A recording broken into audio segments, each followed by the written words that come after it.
আবারও উদ্বেগের ছবি রাতাবাড়িতে। টানা বৃষ্টিতে সিংলা নদীর বাঁধ ক্ষতিগ্রস্ত। আনিপুরের সিংলা নদীর উপর জলের নিচে তলিয়ে গেল বিকল্প ফুটব্রিজ। ঝুঁকিতে একাধিক গ্রাম, মানুষের সঙ্গে গবাদি পশু নিরাপত্তা নিয়েও বাড়ছে উদ্বেগ।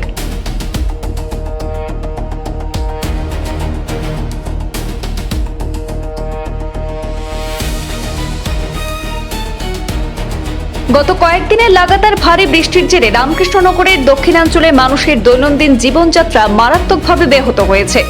আনিপুর বাজারে সিংলা নদীর উপর নির্মিত অস্থায়ী ফুটব্রিজটি জলমগ্ন হয়ে পড়ায় বিস্তীর্ণ এলাকার সঙ্গে যোগাযোগ ব্যবস্থা কার্যত বিচ্ছিন্ন হয়ে গেছে।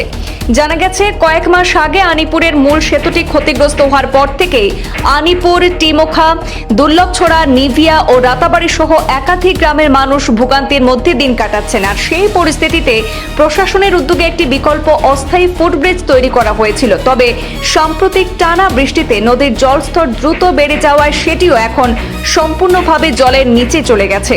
এর ফলে প্রতিদিন স্কুল কলেজের ছাত্রছাত্রী, রোগী, ব্যবসায়ী সহ সাধারণ মানুষকে নানা সমস্যার সম্মুখীন হতে হচ্ছে। অনেক ক্ষেত্রেই ঝুঁকি নিয়ে পারাপার করতে বাধ্য হচ্ছেন জনগণ। জরুরি পরিষেবাও মারাত্মকভাবে ব্যাহত হচ্ছে বলে স্থানীয়দের অভিযোগ। এদিকে নতুন করে আরও একটি অস্থায়ী সেতু নির্মাণের কাজ শুরু হয়েছে ঠিকই, তবে স্থানীয়দের দাবি কাজের গতি খুবই ধীর, যার ফলে ক্ষোভ বাড়ছে এলাকাবাসীর মধ্যে। স্থানীয়দের প্রশ্ন, একটি গুরুত্বপূর্ণ বিধানসভা এলাকার যোগাযোগ ব্যবস্থা বারবার ব্যাহত হলেও কেন স্থায়ী সমাধানের উদ্যোগ নেওয়া হচ্ছে না?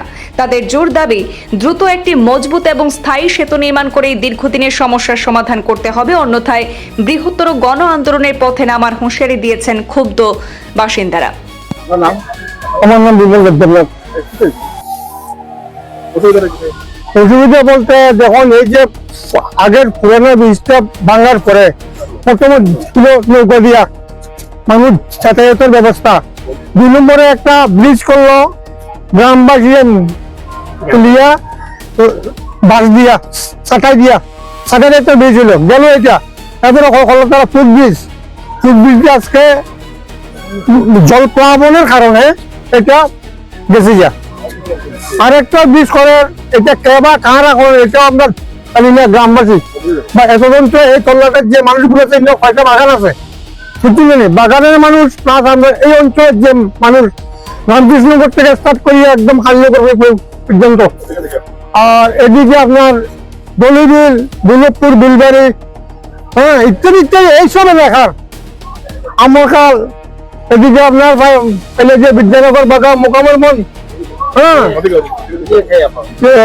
আপনার রূপগ্রাম, পূর্বগ্রাম থেকে স্টার্ট করি হরিনগর, এইসব এদিকের মানুষ একদম বিপন্ন সেদিকে।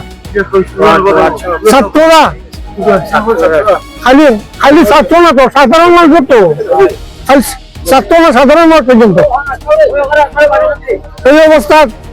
আমরা তখন যোগাযোগ বিষয়ে কি করণীয়, প্রশাসনে কিচ্ছু করেন না, কন্ট্রাক্টর কোনো হেল্প নাই, কারণ আমরা কি করণীয় আপনার কাছে এই প্রশ্নটা।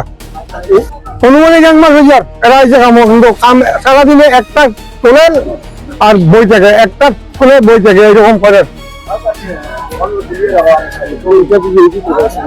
এটাই গেলে সুবিধা হলো না মানুষের। অন্তপক্ষে পাউস চলিয়ে মানুষ খেতে পারলো না, রুজির পথ ওভারও।